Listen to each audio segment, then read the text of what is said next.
সুন্দরপুর নামক গ্রামে বাস করত শেফালি শিয়ালিনী ও তার মেয়ে জিলি। জিলির বাবা মারা যাওয়ার পর থেকে শেফালি শিয়ালিনী অন্যের বাড়িতে কাজ করে কোনো রকমের সংসার চালাতো। শেফালি শিয়ালিনী ও তার মেয়ে একটি ভাড়া বাসায় থাকতো। এইভাবেই দুঃখে কষ্টে মা মেয়ে দিন কাটছিল। মা, ও মা, কোথায় গেলে তুমি? আমার যে অনেক ক্ষুধা লেগেছে। মা যে কোথায় গেল, যাই ওইদিকে গিয়ে একটু দেখি। তারপর জিলি বাড়িতে কোথাও তার মাকে না পেয়ে খুঁজতে বেরিয়ে যায়। আর রাস্তায় জিলি তার মুন্নি কাকিমাকে তরমুজ বিক্রি করতে দেখে। তারপর জিলি সেখানে যায়। মুন্নি কাকিমা, আমাকে একটা তরমুজ দাও না গো। টাকা এনেছিস? আগে টাকা দে, তারপর তরমুজ দিব। তরমুজের অনেক দাম। কাকিমা, তুমি এখন আমাকে একটা তরমুজ দাও না। আমার মা তো এখনো বাড়ি আসেনি। বাড়ি আসলে আমি তোমাকে টাকা দিয়ে যাব। আরে জিলি, আমি বাকিতে কোনো তরমুজ বিক্রি করি না। আগে টাকা নিয়ে আয়, তারপর তরমুজ দিব। টাকা ছাড়া তরমুজ দেওয়া যাবে না। টাকা নেই এসেছে তরমুজ খেতে, শখ দেখে আর বাঁচি না। যা এখান থেকে। মুন্নি শিয়ালিনীর এমন কথা শুনে জিলি মন খারাপ করে সেখান থেকে বাড়ি চলে আসে। মা, তোমার আসতে এত দেরি হলো কেন? তোমাকে আমি কতক্ষণ ধরে খুঁজছি। মারে, মানুষের বাড়ি গিয়ে গিয়ে কাজ করি, আর কাজগুলো শেষ করে তারপরে নে বাড়ি আসবো। কাজগুলো শেষ করতে তো একটু সময় লাগে রে মা। মা জানো আজ কি হয়েছে? কি হয়েছে রে মা? আমাকে বল। আজ তোমাকে খুঁজতে যখন বাইরে গিয়েছি, তখন রাস্তা দিয়ে যাওয়ার সময় দেখলাম মুন্নি কাকিমা তরমুজ বিক্রি করছে। আমি কাকিমাকে বললাম, কাকিমা আমাকে একটা তরমুজ দাও না, আমি মা আসলে পরে টাকা দিয়ে দিব। কিন্তু মুন্নি কাকিমা আমাকে বলল টাকা ছাড়া নাকি তরমুজ দেয়া যাবে না। আর কাকিমা আমাকে অনেক কথা শুনিয়েছে মা। আমার যে তরমুজ খেতে ভীষণ মন চাইছে। ঠিক আছে রে মা, তুই মন খারাপ করিস না। আমি কাল যখন কাজ শেষ করে টাকা নিয়ে আসব, তখন তোর জন্য একটা বড় দেখে তরমুজ কিনে নিয়ে আসব।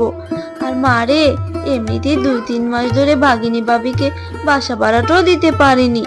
না জানি কখন ভাগিনী ভাবি এসে বাসা ভাড়াটা চেয়ে বসে। আর তখনই বাসা ভাড়া নেওয়ার জন্য ভাগিনী চলে আসে। শেফালি, দে তো আমার বাড়ি ভাড়াটা। আজ মাসের 10 তারিখ হয়ে গেল, তুই তো গত 2-3 মাস ধরে বাড়ি ভাড়াটা দিচ্ছিস না।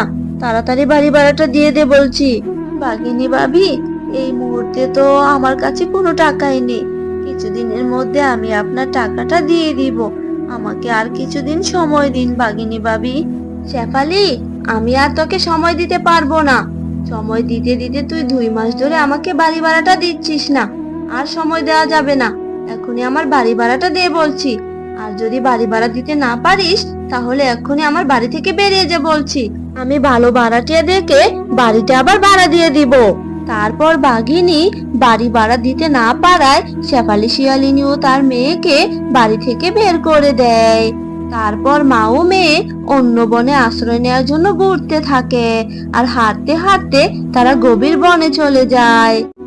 মা, ও মা, আমি যে আর হাঁটতে পারছি না। আমার পাটা যে ব্যথা হয়ে গেল মা। মা জিলি, তুই আর কান্না করিস না রে মা। আমিও যে আর হাঁটতে পারছি না। মা রে, বাগিনী ভাবিকে বাড়ি ভাড়া না দিতে পারায় আমাদেরকে বাড়ি থেকে বের করে দিয়েছে। তোর বাবা মারা যাওয়ার পর থেকে কত কষ্ট করে এই সংসারটা চালাচ্ছি। দুবেলা খাবার জোগাতেই কত কষ্ট করতে হয় আমাকে। সেখানে বাড়ি ভাড়াটা কোথায় থেকে দিব রে মা বল? আশেপাশে কোথাও কোনো বাড়ি ঘরও দেখছি না রে মা। আমি বুঝতে পারছি তোর যে অনেক কষ্ট হচ্ছে। চল মা, আমরা গাছের নিচে বসে একটু বিশ্রাম নেই। মা, আমার যে অনেক ক্ষুধা পেয়েছে। আমার অনেক কষ্ট হচ্ছে মা। সে কখন থেকে না খেয়ে আছি। আমি আর পারছি না মা। দুষ্টু তান্ত্রিক, তুই যাই করিস না কেন, আমাকে তুই বেশিক্ষণ আটকে রাখতে পারবি না। আমি ঠিক বেরিয়ে আসব। আমার প্রাণ থাকতে তোকে কখনো আমার জাদুর কাঠি দিব না। ঠিক আছে, তুই যদি তোর জাদুর কাঠি না দিস, তাহলে আমিও তোকে আর বাঁচিয়ে রাখবো না। তুই যা করার করে নে, আমি তোকে কিছুতেই আমার জাদুর কাঠি দিব না। মা দেখো, এই তান্ত্রিকটা মনে হচ্ছে পরীটাকে মেরে ফেলবে। চলো মা, আমাদেরকে ওই পরীটাকে বাঁচাতে হবে। হ্যাঁ রে মা, তুই ঠিক কথাই বলেছিস, আমাদেরকে ওই পরীকে বাঁচানো উচিত। তুই এখানে দাঁড়া, আমি কিছু একটা করছি। তারপর শেফা শিয়ালিনী দৌড়ে গিয়ে তান্ত্রিকটাকে একটি লাথি দিয়ে আগুনের কুণ্ডলের মধ্যে ফেলে দেয়। আমাকে ছেড়ে দাও, আমি আর কখনো পরিদের সাথে এমন করব না। এবারের মতো আমাকে বাঁচাও। তোমাদেরকে অনেক ধন্যবাদ, তোমরা আমার জীবন বাঁচিয়েছো। আজ তোমরা না এলে এই দুষ্টতান্ত্রিক হয়তো আমাকে মেরেই ফেলতো, কিন্তু তোমরা এখানে এলে কি করে? তারপর শেফা শিয়ালিনী পরীকে সব কথা খুলে বলে। তোমাদের কথা শুনে আমার অনেক কষ্ট হচ্ছে। তোমরা যেহেতু আমার প্রাণ বাঁচিয়েছো, তাই আমি তোমাদেরকে সাহায্য করতে চাই। এই নাও জাদুর তরমুজ বাড়ি। এই বাড়িতে তোমরা তোমাদের যাবতীয় জিনিসপত্র পেয়ে যাবে। এই বাড়িতে তোমাদের কোনো কিছুরই অভাব হবে না। তোমরা যখন যেটা চাইবে সেই বাড়ি থেকে তোমরা তখন সেটাই পেয়ে যাবে। তোমাকে অনেক ধন্যবাদ পরী, তোমার এই ঋণ আমরা কখনোই বলবো না। তোমাদের কথাও আমার সারা জীবন মনে থাকবে। এখন আমি আসি। মা, এখন থেকে আমাদের নিজের একটা বাড়ি হলো, বলো? এই বাড়ি থেকে আমাদেরকে আর কেউ বের করে দিবে না। এই বাড়িতে আমরা সবকিছুই পেয়ে যাব, তাই না মা? আমি যখন খুশি তখন সেটাই খেতে পারবো। তোমাকে আর অন্যের বাড়িতে কাজ করতে হবে না মা। আমরা এখন অনেক সুন্দর করে দিন কাটাতে পারবো। হ্যাঁ রে মা, সৃষ্টিকর্তা মনে হয় আমাদের উপর মুখ তুলে তাকিয়েছে। তারপর থেকে শেফা শিয়ালিনী তার মেয়ে ঝিলিকে নিয়ে তরমুজ বাড়িতে সুখে দিন কাটাতে থাকে। তাদের আর কোনো কিছুরই অভাব থাকে না। রূপা, তুই কি আইসক্রিম খাচ্ছিস? এই আইসক্রিমটা কি খেতে অনেক মজা রে। আমারও না আইসক্রিম খেতে খুব ইচ্ছে করছে। আমাকে একটু আইসক্রিম দেস না রূপা? বললেই হলো আইসক্রিম দিতে। আমি তোকে কোনো আইসক্রিম দিতে পারবো না। আমাদের বাড়িতে অনেক আইসক্রিম আছে। তোর মা বাবাকে বলবি আইসক্রিম কিনে দিতে। রূপা, তুই এমন কেন করছিস? আমাকে একটু আইসক্রিম খেতে দে না। রূপা আর টিয়া যখন কথা বলছিল, সেখানে রূপার মা বাঘিনী চলে আসে। আরে রূপা, সে কখন থেকে তোকে ডাকছি, বাড়ির আশেপাশে কোথাও তোকে খুঁজে পেলাম না। এখানে তুই কি করছিস? আইসক্রিম নিয়ে এসে এখানে খাচ্ছিস? আর এই ছোট লোক শেফার মেয়ে তোর সাথে কি করছে? এই ছোট লোকের মেয়ে, তুই আমার রূপার কাছে কি করছিস রে? এক্ষুনি বাড়ি যা চলে। মা দেখো না, টিয়া আমার কাছ থেকে আইসক্রিম খাওয়ার জন্য জোর করছে। ওকে আমি কখন থেকে বলছি আইসক্রিম আমি দিতে পারবো না, তবু আমার কাছে আইসক্রিম খাওয়ার জন্য চেয়ে যাচ্ছে। টিয়া, তোদের মতো ছোট লোকগুলো সবসময় অনেক লোভী হয়। ঠিকই আমার মেয়ের কাছ থেকে বুলিয়ে বালিয়ে আইসক্রিম খাওয়ার জন্য চলে এসেছিস। এখান থেকে চলে যা বলছি, একদম আমার মেয়ের কাছে আসবি না। বাঘিনী কাকিমা, তুমি আমাকে এইভাবে কেন বলছো গো? তোমাদের তো অনেক টাকা, তোমরা আইসক্রিম কিনে খেতে পারো। আমি তো কখনো আইসক্রিম খেতে পারি না, কারণ আমাদের এত টাকা নেই। রূপার কাছে একটু আইসক্রিম চেয়েছি। ঠিক আছে, আমি চলে যাচ্ছি, আর কখনো আমি রূপার কাছে আসবো না।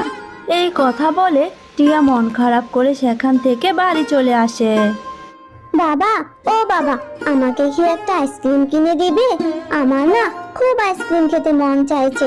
জানো বাবা, আজ যখন আমি রূপার সাথে খেলতে গিয়েছিলাম, তখন দেখি রূপা একটা আইসক্রিম খাচ্ছে। আমি ওর কাছে একটু আইসক্রিম খেতে চাইছিলাম, কিন্তু রূপা আর রূপার মা বাঘিনী কাকিমা আমাকে অনেক বকাঝকা করেছে আর বলেছে আমি যেন কখনো রূপার সাথে খেলতে না যাই। টিয়া, তুই কি একটা আইসক্রিমের দাম জানিস? তুই কেন আইসক্রিম খেতে বায়না ধরেছিস? হ্যাঁ, তোর বাবা যে টাকা রোজগার করে তাতে তো সংসারের খরচ চালাতেই আমি হিমশিম খাচ্ছি। কেন বায়না ধরেছিস মা? আর তুই কেন বাঘিনীর মেয়ের কাছে গিয়ে আইসক্রিম চেয়েছিস বল আমাকে। আহ গিন্নি, আমার মেয়েটাকে কেন এইভাবে বলছো? টিয়া, তুই কোনো চিন্তা করিস না রে মা। আমার তো রোজগারের অবস্থা ভালো নয়, হাতে একটু টাকা হলেই তোকে আমি আইসক্রিম কিনে খাওয়াবো রে মা। ঠিক আছে বাবা, আমি আর কখনো আইসক্রিম খেতে যাইবো না। তোমার কাছে যখন টাকা হবে তুমি আমাকে তখনই আইসক্রিম কিনে দিবে। আমি আর কখনো আইসক্রিম খেতে বায়না ধরবো না। মা টিয়া, আমি একটু পুকুর ঘাট থেকে জল আনতে যাচ্ছি, তুই কিন্তু কোথাও যাবি না। এই কথা বলে টিয়ার মা পুকুর ঘাটে জল আনতে চলে যায়। বুড়িমা, ও বুড়িমা, এইখানে আপনি কি করছেন? এখানে তো দেখছি টাকা পড়ে আছে, এই টাকাটা কি আপনার? আরে, বুড়িমা তো দেখছি কথাই বলছে না। আর এখানে তো বুড়িমা ছাড়া আর কেউ নেই, তাহলে টাকাগুলো আর কার হবে? বুড়িমা, ও বুড়িমা, আপনি এইদিকে তাকান তো দেখি, আপনি কথা বলছেন না কেন? আপনার টাকাটা তো নিয়ে নিন। কি আশ্চর্য ব্যাপার, বুড়িমা তো কোনো কথাই বলছে না। কি হলো, আমি তো কিছুই বুঝতে পারছি না।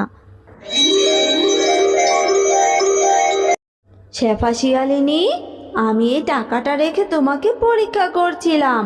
তোমার মনে সত্যিই কোনো লোভ নেই, তুমি অনেক সৎ, তাই আমি তোমাকে সাহায্য করতে চাই। তুমি বলো তোমার কি চাই, আমি তোমাকে সেটাই দিব। পরি, আমার তেমন কিছু চাওয়ার নেই গো। আমি যে এক হতভাগা মা, আমার মেয়েটা আমার কাছে একটা আইসক্রিম খেতে চাইছে। টাকার অভাবে আমি আমার মেয়েটাকে একটা আইসক্রিমও কিনে দিতে পারিনি। তোমার যদি কোনো কিছু দেওয়ার থাকে তাহলে আমাকে একটা আইসক্রিম দাও, যাতে করে আইসক্রিমটা আমার মেয়েকে দিয়ে আমার মেয়েকে খুশি করতে পারি। শেফা, তুমি সত্যিই অনেক ভালো, তুমি আর মন খারাপ করো না। এই নাও, এই চারাটা আমি তোমাকে দিচ্ছি, এটা বাড়িতে নিয়ে রোপণ করবে, আর পরের দিন দেখতে পারবে এই গাছটিতে অনেক আইসক্রিম ধরবে। সত্যি বলছো পরি? এই গাছটাতে আইসক্রিম ধরবে? তাহলে তো অনেক ভালো হবে, আমার মেয়েটা যে আইসক্রিম খেতে পারবে। তোমাকে যে কী বলে ধন্যবাদ দিব, তুমি অনেক ভালো, আজ আমার অনেক বড় উপকার করলে পরি। তারপর শেফা শিয়ালিনী পরীর দেয়া চারাটি নিয়ে বাড়ির উঠোনে রোপণ করে দেয়। আরে গিন্নি, তুমি এখানে কি রোপণ করছো? আর এই চারাটা কিসের? কোথায় থেকে এনেছো? এরপর শেফা শিয়ালিনী সব কথা খুলে বলে। মা, তুমি সত্যি কথা বলছো? এই গাছটিতে আইসক্রিম হবে? তাহলে তো অনেক ভালো হবে, আমি প্রতিদিন অনেক আইসক্রিম খেতে পারবো, তাই না মা?